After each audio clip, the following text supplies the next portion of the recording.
ಇವತ್ತು ಸಾಂಸ್ಕೃತಿಕ ನಗರಿಯಲ್ಲಿ ಮಾತಿನ ಯುದ್ಧಕ್ಕೆ ವೇದಿಕೆ ರೆಡಿಯಾಗಿದೆ. ಎಚ್ಡಿಕೆ ಡಿಕೆಶಿ ನಡುವಿನ ವಾಗ್ಯುದ್ಧಕ್ಕೆ ಮೈಸೂರಿನ ಮೈದಾನವೇ ವೇದಿಕೆಯಾಗ್ತಾ ಇದೆ. ನಿನ್ನೆ ಜನಾಂದೋಲನ ಸಮಾವೇಶದಲ್ಲಿ ಕನಕಾಧಿಪತಿ ಬಿಟ್ಟ ಆ ಬಾಣವೇ ಇವತ್ತು ದಳಪತಿಗೆ ಅಸ್ತ್ರವಾಗುತ್ತೆ.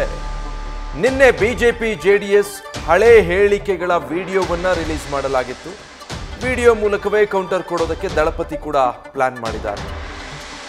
ಮಂಜುನಾಥ್ ಈಗ ನಿನ್ನೆ ಡಿಕೆಶಿ ಒಂದಷ್ಟು ವಿಡಿಯೋಗಳನ್ನ ಸ್ಟೇಜ್ ಮೇಲೆ ರಿಲೀಸ್ ಮಾಡಿದ್ರು. ಈ ಹಿಂದಿನ ಸಂದರ್ಭದ ಹೇಳಿಕೆಗಳು, ಪರಸ್ಪರ ಬೈದಾಡ್ಕೊಂಡವರು ಈಗ ಒಟ್ಟಿಗೆ ಸರ್ಕಾರದ ವಿರುದ್ಧ ಮುಗಿಬಿದ್ದಿದ್ದಾರೆ ಅನ್ನೋದನ್ನ ಜನರಿಗೆ ತಲುಪಿಸೋದಕ್ಕೆ ಕೌಂಟರ್ ಅಟ್ಯಾಕ್ ಏನು ಇವತ್ತು ದಳಪತಿಗಳಿಂದ ಯಾವ ರೀತಿ ಇದನ್ನ ಕೌಂಟರ್ ಮಾಡೋ ಪ್ಲಾನ್ ನಡೆದಿದೆ?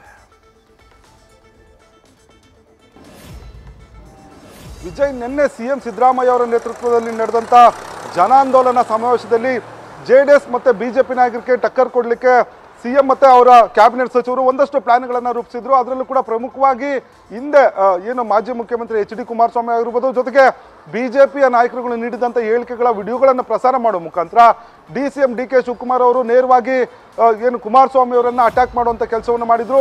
ಇದರಿಂದ ಅಂದರೆ ಈ ಒಂದು ವಿಡಿಯೋಗಳ ಒಂದು ಬಿಡುಗಡೆ ಮಾಡುವ ಮುಖಾಂತರ ಬಿಜೆಪಿ ಮತ್ತು ಜೆಡಿಎಸ್ ನಾಯಕರಿಗೆ ಮುಜುಗರ ಉಂಟು ಮಾಡಲಿಕ್ಕೆ ಈ ಒಂದು ಪ್ಲಾನನ್ನು ಮಾಡಿ ಈ ವಿಡಿಯೋಗಳನ್ನು ಬಿಡುಗಡೆ ಮಾಡಿದ್ರು. ಹಾಗಾಗಿ ಈ ಒಂದು ವಿಡಿಯೋ ಬಿಡುಗಡೆ ನಂತರ ಜೆಡಿಎಸ್ ನಾಯಕರು ಕೂಡ ಅಲರ್ಟ್ ಆಗಿರುವಂಥದ್ದು. ಈ ಒಂದು ವಿಡಿಯೋ ಬಿಡುಗಡೆ ಕೌಂಟರ್ಗೆ ಎನ್ಕೌಂಟರ್ ಕೊಡಲಿಕ್ಕೆ ಈಗಾಗಲೇ ತೀರ್ಮಾನವನ್ನು ತೆಗೆದುಕೊಂಡು ನಿನ್ನೆ ಸಂಜೆಯಿಂದಲೂ ಕೂಡ ಹಿಂದೆ ಸಿಎಂ ಸಿದ್ದರಾಮಯ್ಯ ಅವರು ಏನು ಜೆಡಿಎಸ್ನಲ್ಲಿದ್ದರು ಆ ಸಂದರ್ಭದಲ್ಲಿ ಕಾಂಗ್ರೆಸ್ ನಾಯಕರ ಹೈಕಮಾಂಡ್ ವಿರುದ್ಧ ನೀಡಿರುವಂಥ ಹೇಳಿಕೆಗಳಾಗಿರ್ಬೋದು, ಜೊತೆಗೆ ತಮ್ಮ ಒಂದು ಪಕ್ಷದಲ್ಲಿ ಏನು 2023ರ ವಿಧಾನಸಭಾ ಚುನಾವಣೆ ನಂತರ ಸಂದರ್ಭದಲ್ಲಿ ಸಿಎಂ ಸ್ಥಾನದ ಒಂದು ಏನು ಚರ್ಚೆ ನಡೀತು, ಆ ಸಂದರ್ಭದಲ್ಲಿ ಸಿಎಂ ಬಣ ಜೊತೆಗೆ ಡಿ.ಸಿ.ಎಂ ಬಣ ಯಾವ ರೀತಿ ಹೇಳಿಕೆಗಳನ್ನು ಕೊಟ್ಟರು, ಈ ಎಲ್ಲ ಹೇಳಿಕೆಗಳನ್ನು ಸಂಗ್ರಹ ಮಾಡಲಿಕ್ಕೆ ಈಗಾಗಲೇ ಅವರ ಒಂದು ತಂಡಕ್ಕೆ ಸೂಚನೆ ಕೊಟ್ಟಿರುವಂಥದ್ದು. ಆ ಒಂದು ವಿಡಿಯೋ ಏನು ಒಂದು ಕೌಂಟರ್ ಮಾಡಿದರು ಕಾಂಗ್ರೆಸ್ ನಾಯಕರು, ಅದಕ್ಕೆ ಎನ್ಕೌಂಟರ್ ಮಾಡಲಿಕ್ಕೆ ಈಗಾಗಲೇ ಎಲ್ಲ ರೀತಿಯ ಸಿದ್ಧತೆಗಳನ್ನು ದಳಪತಿಗಳು ಮಾಡ್ಕೊಂಡಿದ್ದಾರೆ. ಇವತ್ತು ಕೂಡ ಏನು ಸಮಾರೋಪ ಸಮಾರಂಭದಲ್ಲಿ ಈ ವಿಡಿಯೋಗಳನ್ನು ಬಿಡುಗಡೆ ಮಾಡಿ ಕಾಂಗ್ರೆಸ್ ನಾಯಕರು ಮಾಡಿದಂಥ ಮುಜುಗರವನ್ನು ತಪ್ಪಿಸ್ಕೊಳ್ಳೋದಕ್ಕೆ ದಳಪತಿಗಳು ಕೂಡ ಒಂದಷ್ಟು ರಣತಂತ್ರವನ್ನು ರೂಪಿಸ್ಕೊಂಡಿದ್ದಾರೆ ಅನ್ನೋ ಒಂದು ಮಾಹಿತಿ ಲಭ್ಯ ಆಗಿರುವಂಥದ್ದು.